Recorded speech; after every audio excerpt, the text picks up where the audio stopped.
우리는 모든 것이 빠르게 돌아가는 그런 시대를 살아가고 있습니다. 원하는 정보를 금방 찾을 수 있고 또 집에서 배달을 시키면 30분 안에 음식을 가져다 주는 그런 시대에 살아갑니다.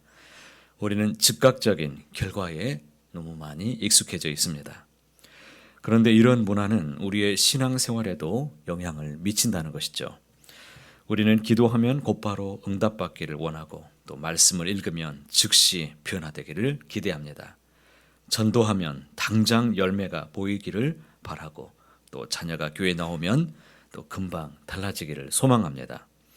그러나 기대했던 결과가 보이지 않으면 우리는 조급해집니다. 왜 아직도 안 되는 것인가? 내가 뭘 잘못한 것인가? 하나님이 정말 일하고 계신 것일까? 이런 질문들이 우리를 괴롭히고 또 우리는 자주 넘어질 때가 있습니다. 오늘 본문은 마가복음에만 나오는 아주 독특한 말씀이 있습니다. 예수님은 이 비유를 통해서 하나님의 나라가 어떻게 임하는지를 또 그 과정에서 우리의 역할은 무엇이고 하나님의 역할은 무엇인지를 분명하게 보여주는 말씀이 있습니다. 여러분에게 먼저 여쭤보고 싶습니다. 여러분은 원하시는 일들이 이루어지기를 소망하십니까? 네, 두 분만 원하시네요. 그렇다면 오늘 말씀을 깊이 새겨보실 수 있기를 바랍니다.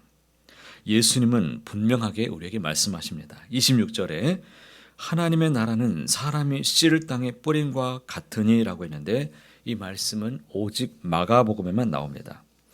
여기서 중요한 것은 하나님의 나라가 사람의 행위로 시작되고 있다는 것에 우리는 주목해야 됩니다. 농부는 씨를 뿌리지요.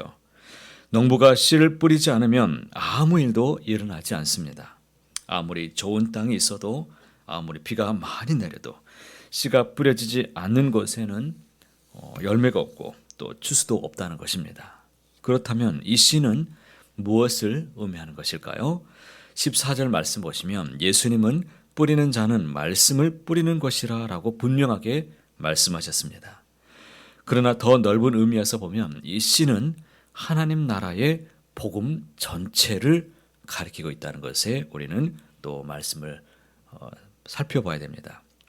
우리가 말씀을 읽고 또 묵상하는 것, 기도하는 것, 순종하는 것, 복음을 나누는 것, 이웃을 섬기는 것, 이 모든 것이 씨를 뿌리는 행위라는 것입니다. 고린도후서 9장 6절 말씀 보시면 이것이 곧 적게 심는 자는 적게 거두고 많이 심는 자는 많이 거둔다 하는 말이로다라고 말씀하십니다. 여러분의 삶이 풍성하기를 원하십니까? 많이 심기를 바랍니다. 그렇다면 우리는 어디에 씨를 뿌려야 되는가? 먼저 우리는 말씀을 우리의 마음밭에 먼저는 뿌려야 됩니다. 매일 성경을 읽는 것, 묵상하는 것, 또 말씀에 순종하는 것이 씨를 뿌리는 모든 행위입니다. 복음을 전하는 것, 섬기는 것, 또 사랑을 실천하는 것, 관계적인 모든 차원에서 뿌리는 이 모든 씨앗도 씨를 뿌리는 행위입니다. 공동체, 우리 교회도 마찬가지입니다. 교회는 이 세상의 빛과 소금의 역할을 감당해야 됩니다. 정의를 실천하고 약자를 돌보고 화해를 만드는 것, 이것이 씨를 뿌리는 것입니다. 사랑하는 성도 여러분, 우리는 씨를 뿌려야 됩니다. 결과가 보이지 않는다고 또 변화가 느리다고 씨 뿌리기를 결코 멈춰서는 안 될 것입니다. 우리의 첫 번째 책임은 충실하게 씨를 뿌리는 것. 이것을 꼭 기억하시길 바랍니다. 27절에 있는 말씀 보십시오. 농부는 씨를 뿌린 후에 어떻게 하고 있습니까? 그는 밤낮 자고 깨고 그냥 살아갑니다. 정상적인 일상생활을 살아간다는 것입니다. 그 사람이 씨를 뿌려놓고 이 밭이 24시간 이것을 지키지 않습니다. 어떻게 그리 되는지를 알지 못한다라고 말씀합니다. 이것이 이 비유의 핵심입니다. 이것은 하나님 나라의 성장에도 그대로 적용됩니다. 목회자인 저도 고백합니다. 25년 동안 목회를 해왔지만 여전히 하나님께서 어떻게 사람을 변화시키는지를 완전히 알지 못합니다. 우리는 하나님이 어떻게 일하시는지 알 필요가 없습니다. 우리는 단지 하나님이 일하신다는 것을 믿기만 하면 되는 것입니다. 28절 보십시오. 땅이 스스로 열매를 맺는다라고 말합니다. 사도 바울은 고린도전서 3장 6절과 7절에서 이렇게 말씀했습니다. 나는 심었고 아볼로는 물을 주었으되 오직 하나님께서 자라나게 하셨으니 그런즉 심는 이나 물 주는 이는 아무것도 아니로되 오직 자라나게 하시는 이는 하나님뿐이로다.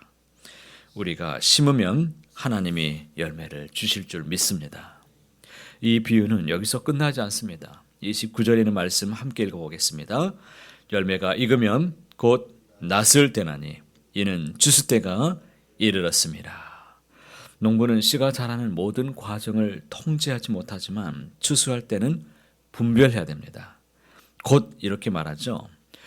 이것은 즉시 주저하지 않고라는 그런 뜻입니다. 열매가 익었는데 추수하지 않으면 썩어버립니다. 반대로 열매가 익지 않았는데 추수하면 알곡이 없습니다. 농부는 정확한 때를 분별해야 됩니다. 그렇다면 우리는 무엇을 분별해야 되는 것일까요? 하나님의 때를 분별해야 되는 것입니다. 조급해하지 마시길 바랍니다. 우리는 하나님이 우리의 삶에서 일하고 계심을 인정하고 감사해야 됩니다. 때로 우리는 하나님이 일하셨는데도 알아차리지 못할 때가 참 많이 있습니다. 변화가 너무 서서히 일어나기 때문에 1년 전에 어떤 나와 오늘의 나의 모습을 한번 비교해 보시기 바랍니다. 하나님은 여전히 일하고 계시는 분이심을 꼭 기억하시길 바랍니다. 우리도 기다리시길 바랍니다.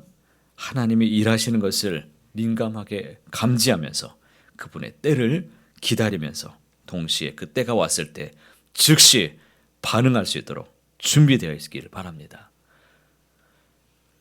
하나님의 말씀은 헛되이 돌아오지 않는다라고 분명히 말씀합니다. 반드시 열매를 맺는 것입니다. 비록 우리가 그 과정을 완전히 이해하지 못한다고 할지라도 하나님은 신실하게 일하고 계십니다. 내 입에서 나가는 말도 이와 같이 헛되이 내게로 되돌아오지 아니하고 나의 기뻐하는 뜻을 이루며 내가 보낸 일에 형통함이니라 라고 말씀하십니다. 새해를 앞두고 우리에게 필요한 것은 더 많은 어떤 프로그램이나 더 큰 결심이 아닙니다. 우리에게 필요한 것은 하나님을 신뢰하는 믿음입니다. 씨를 뿌리시길 바랍니다. 더욱 많이 뿌리시는 자가 되시길 바랍니다. 그리고 하나님이 일하시도록 구하시길 바랍니다. 믿음으로 기도하고 순종해서 열매를 거두시는 우리 모두가 다 되시기를 간절히 소원합니다. 사랑하는 하나님 아버지, 우리에게 이 귀한 비유를 가르쳐 주셔서 감사합니다. 우리는 조급한 이런 세대를 살아가면서 하나님의 일하심도 우리의 방식대로 이해하려고 할 때가 참 많이 있습니다. 주님, 우리를 불쌍히 여겨 주시옵소서.